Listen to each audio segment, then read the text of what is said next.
What's going on? What's going on, man? You know who it is. You know what it is, man. It's your boy Big June. I'm back with it. Here with another episode of Big June Sports Talk, man. Where sports discussion becomes sports debates, where we discuss the good, the bad, and the ugly. Everything and anything in the sports world, I touch on this platform, man. So, before I get this episode off, I know I had posts on the YouTube channel that, I was going to drop an episode to the new year, and I was coming with some real fresh content and all that. But, after last night's debacle, I'm talking about the New York Jets, Zach Wilson, the coaching staff in general. After yesterday's display, or lack of display, of energy, of effort, there's no way that I don't address this as a New York Jet fan, as a frustrated New York Jet fan. Where do we begin? If you watch the game, if you braved and soldiered on and watched that pathetic showing from our New York Jets, from the starting quarterback, Zach Wilson, from the offensive coordinator, Mike LaFleur, and his pathetic play calling. If we're, keeping receipts, I hope you got the receipt on Robert Saleh and know the clock management failure throughout the season. It was in display last week against the Lions. Yet people will find a way to blame it on Zach Wilson. I'm not advocating for Zach Wilson. What I'm advocating is for this New York Jet football team. Where does it go? Where does it turn? You got all this analysts from Brady Quinn to Dan Orlovsky's, two bums. If you ask your boy Big June, check the back of the football card. It speaks volumes. You know what I mean? Constantly, criticizing, critiquing any quarterback that suits up for the New York Jets. If you nailed it on the head with Zach Wilson, congratulations. You're still a bum. Let's get to that. Dan Orlovsky, so opinionated. But yet, when you look at some of the footage, or the comedy reel, as he had for his quarterback career, it's quite a joke. And for Brady Quinn, let's let that sink in one more time. As far as Brady Quinn, the name alone is good for a laugh. You know what I'm saying? Y'all 15 seconds of fame, it's over. Y'all both clowns. Wipe the makeup off. Make sure you take the red nose off your nose, man. You know what I mean? You might get confused for Rudolph the Red-Nosed Reindeer. It is Christmas time. You feel me? But it is what it is. Enough of these clowns, who will get paid to do an analyst. They feel that, they know what it is. Yes, you did play the position. And you did play poorly, at a poor level, that you could no longer hold on to a starting job. You guys were so bad that you couldn't even hold on to the second string, holding the clipboard, calling in plays for the sideline. You guys didn't even suit up. But here you're getting paid handsomely, right? From ESPN to run your mouth to critique and criticize any quarterback. Specifically, any quarterback that suits up for the New York Jets, right? And when I'm speaking about quarterbacks that's suiting up for the New York Jets, listen, as much as why I admire the performance of Mike White against the Chicago Bears, let's not get carried away now. It was the Chicago Bears. What did he do against the Minnesota Vikings? What did he do against the Buffalo Bills? Those were the true tests for any quarterback looking to make a name for himself against a stout defense, a playoff-bound team. And we all seen what happened with those as well, with those two matchups. So again, if you guys think that Mike White is the savior moving forward for the New York Jets, you really are delusional. You are. And for the guys that want to continue to advocate for Zach Wilson, how could you? After last night's showing, you're beyond delusional. However, if you look at the game, because your boy Big June, he's throughout the whole 4 quarters. You know what I'm saying? I watched it painfully. It was clear to see that a lot of the players, including Gary Wilson, gave up on Zach Wilson. There was no effort on some of those throws. Now, you hit a receiver right in the hand and he drops the ball. That's Zach Wilson's fault. The musical chairs, that's the offensive line throughout the season, could not protect him. Yes, he should have stepped out the pocket, right? Is that all Zach Wilson's fault as well? If the line is constantly crumbling and not contained? No running game. All right? When Breece Hall went down and AVT, those are critical, damaging, season ending. Our season ended. When you look at the math, do the math. When AVT and Breece Hall both hit the IR for season-ending injuries, that was our season. Our top playmaker on the offensive side and our top offensive lineman.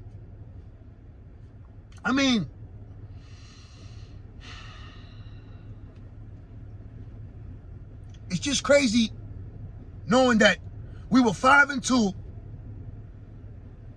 7-4. Everyone already penciled it in as a playoff team. We were the next best thing up and coming between the Jets and Giants. And shout out to the Giants for keeping their season alive, man. Where was the heart?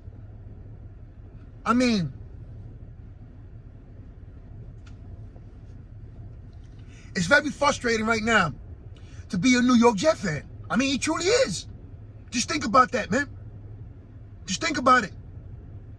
Now, I seen a video of the Monday Night Crew. You know, Steve Young, Alex Smith, RG3. And they all had valid points. From the musical chairs in the quarterback room to the relationship between the offensive coordinator, Mike LaFleur, or the lack of a relationship between offensive coordinator and quarterback. Support him, communicate with him. That was the message that Steve Young was getting across. And you know what? As he was saying it, I was agreeing with everything that was being said by all three quarterbacks. Now, yes, all three quarterbacks could be biased because, again, they all play that position. But seeing what's going on, everything that has taken place for this young kid, from the injuries, from the inconsistencies, you got to point the finger, but it cannot also be playing solely on Zach Wilson. It cannot. It has to go from the top.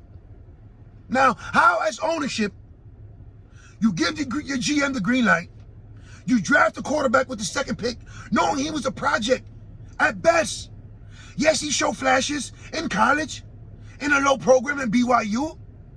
However, we see Josh Allen and Justin Herbert and some of these other kids come out of small programs and light it up. You know, Patrick Mahomes, it is what it is. But now, one of the things that I never understood, and I never will, is that why not cater your offense, the schemes, to the strengths of your quarterback? You want your quarterback playing at a high level, comfortable in the system, comfortable calling plays. Yet it seems like if he throws a shaky pass, or it's nearly intercepted, or it is intercepted, Mike LaFleur doesn't know how to call plays. He can't stay aggressive and doesn't know how to stay creative. So now, does that fall on Zach Wilson? Part of the belief, the faith in the quarterback?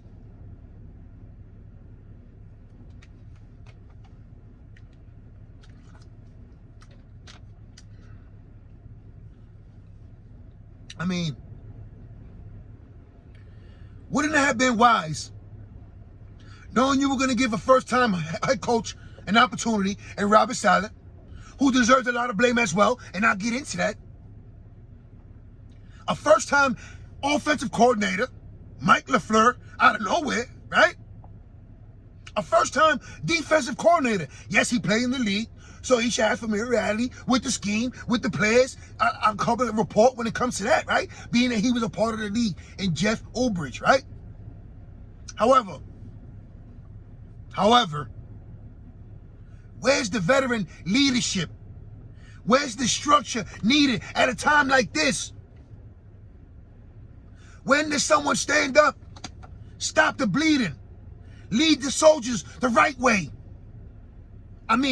You keep waiting for the coach with his prepared speeches. This is in the end of Zach Wilson. We were looking for a spark. Yada, yada, yada, yada, yada, yada. Listen, when it comes to Robert Saleh, I'm going to be honest with you. Your boy B. June wasn't excited when he got the job. I wanted an offensive-minded coach. And listen, since Woody Johnson has been the owner of the Jets, if you do your history, all the head coaches, if they're not a first-time head coach, they're all defensive-minded. With the exception of this clown, Adam Gase. So why do you draft a quarterback in the second pick overall if you're not going to nurture him?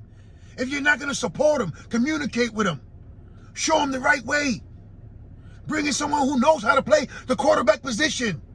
He had a good stretch when John Beck was there, mentoring him as his quarterback coach. Why not bring John Beck back to the fold? You hear several times on different occasions Kurt Warner offering his services to coach Zach Wilson or any other quarterback in the Jet organization, showing them how to play the day-by-day basis of being a quarterback. I mean, and if you don't know who Kurt Warner is, check that story out. CFL was packing bags in a supermarket to become a Super Bowl MVP.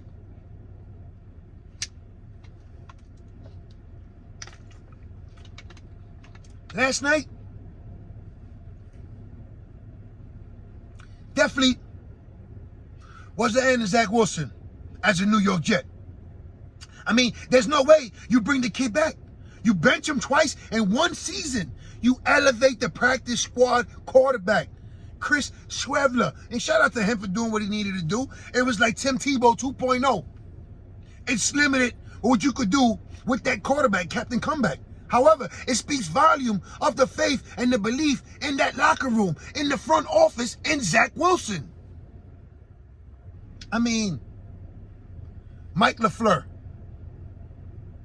A lot of this blame has to go to Mike LaFleur as well. Just think about that. Was it the only reason, as far as the quarterback play, that Elijah Moore was frustrated, that Denzel Mims was frustrated, and requested trades respectfully, both of them, at separate times? Listen, while I'm mentioning Mike LaFleur, can we all stop with this Braxton Berrios being the next Julian Edelman? Hello, newsflash. If Bill Belichick had him on his own roster and released him, you don't think that Bill Belichick didn't see the next Julian Edelman? Of course he did him. That's why he released him.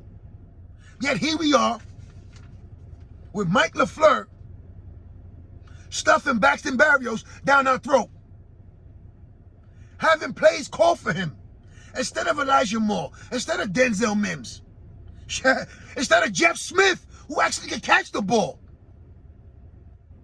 What was the infatuation as far as the roles with Braxton Berrios? Why? You re-signed him?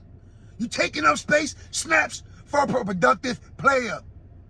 Yet, because Denzel Mims didn't play special teams, he was buried on the depth chart. What type of ideology is that? I mean, yeah, it makes you want to scratch your head. It makes you want to grab the fucking TV in frustration. Like, what is this guy doing? Everyone knows the plays when it's 3rd and long. Let's throw a screen pass to a receiver or a running back who's 4 or 5 yards behind the line of scrimmage. You know, because he's such of a genius. That's Mike LaFleur for you. I mean, when you think about it, I mean, what's the difference between Mike White and Zach Wilson? Honestly, it's one gets rid of the ball a little faster than the other one. Zach Wilson has the arm strength. Mike White has the traits to become a quarterback. If only we could combine the two, right?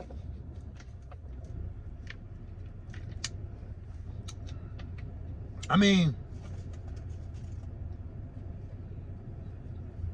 like I said, if you watched the game last night, yes, every throw Zach Wilson made wasn't perfect, wasn't on the money, wasn't on point.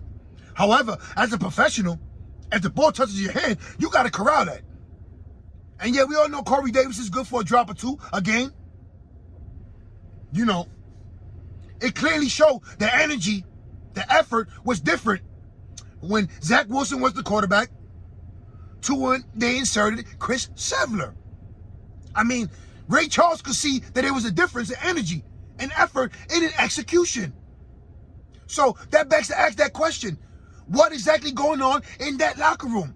Is there favoritism, Lee, towards Mike White? Is Mike White the guy for the guys in the locker room? Yet he might not be the guy in the front office's eyes. It is what it is. We all have seen the Mike White experiment 2 years in a row. The flash in the pan could come in when your starter's hurt for one game and give you that. But what else has he given?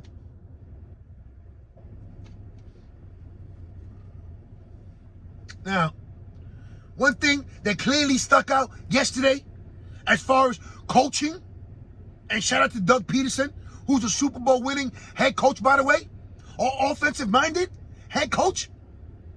What happened on that first series for Jacksonville? It was actually the sign of what to come for that whole game.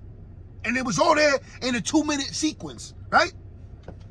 Trevor Lawrence fumbles the ball, strip sack, by Quinn Williams, right? Big Q came back, impact immediately. Feeling good as a Jet fan, right?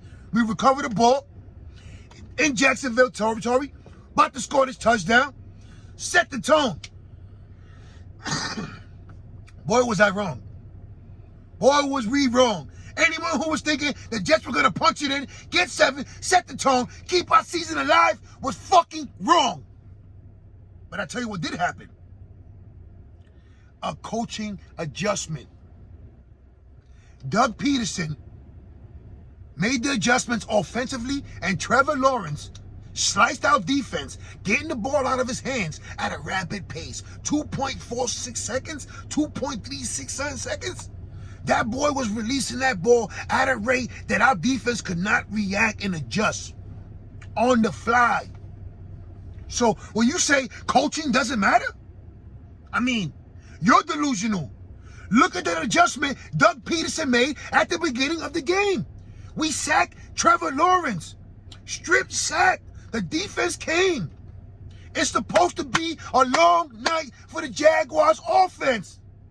Yet that slight adjustment that a real head coach made propelled that offense, propelled that team, kept that team season alive. While us, we're looking to see what could have been. Yes, it's obvious we peaked at 7-4 and didn't know how to become a real legitimatized football team, right? A playoff-bound football team. When you look at the games against New England, that matchup with Minnesota, Detroit Lions, this one against the Jacksonville Jaguars, down the stretch,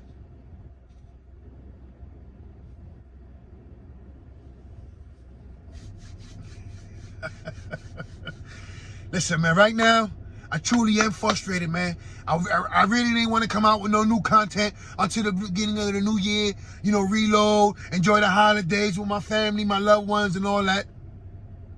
But seeing my beloved New York Jets stumble down the finish line once again, quarterback controversy once again, looking into a draft, looking to acquiring another quarterback. Once again, after another failed experiment, I'm so frustrated and aggravated of what I'm seeing of my New York Jets from last night. I can't get some of those images out my head. The booing, the effort, the energy. Now, one thing that, you know, I might ruffle some feathers right now. Not that I care. Because I'm going to be honest with you, I really don't. But what I'm about to say right now, don't shoot the messenger and don't punish the podcaster. You know, Garrett Wilson, great season, rookie talent, phenomenal. No question about it. But, however, you need to shut the fuck up more. Tone it down. You're just a rookie, man. Running in your mouth, too much. Your body language, it's already too much. It's at an extent that, you know what? You don't know how to control yourself. I get it. It is frustrating on the field. We all can see that. You don't see professionals going about their business the way you do. You know, once in a while, the theatrics, it is needed. It might spark the team up. You're right. It might give the team life. But when you're constantly doing it, like, listen, Were you animated after you fumbled? After you couldn't secure that ball, hold on to the ball, then a spike from a cleat knocked the ball out? Was you critical on that? Listen, I understand the microphone is going to be in your face, but maybe some of these guys should let you know how it is in New York. For every 5 microphones, add another 10 to the equation. Instead of to give you an excuse to run your mouth the way you're constantly doing. Slow it down already. Listen, I respect your game. I do. And if you're for Mike White, I get it. But tone it down. You're not the captain on the offense. You're not even a veteran in the offense, period. In the wide receiver room in general.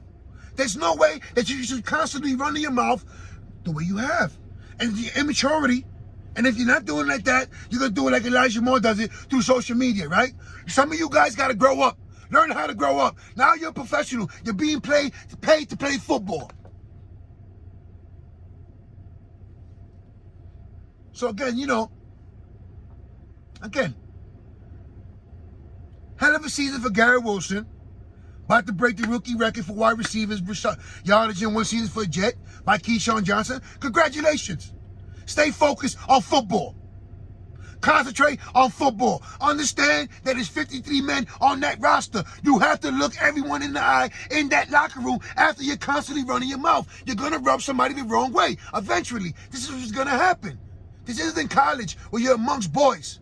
You're in grown men business now. Act like one. Conduct yourself like a grown man. Right now, I'm so frustrated, man. The blame could go to everybody. I get tired of seeing Robert Saleh and his pathetic press conferences. The lack of urgency behind that man. Trickle down to the team. Did we actually think that we would just come in and beat Jacksonville? That's what it is? We're the better team? And they know it? So they're going to fold?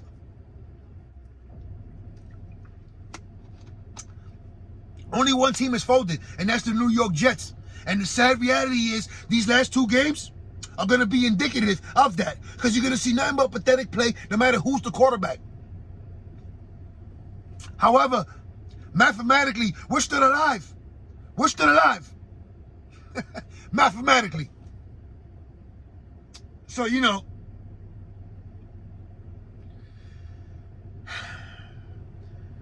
bright days ahead for the New York Jets. It just isn't right now. It just isn't this season.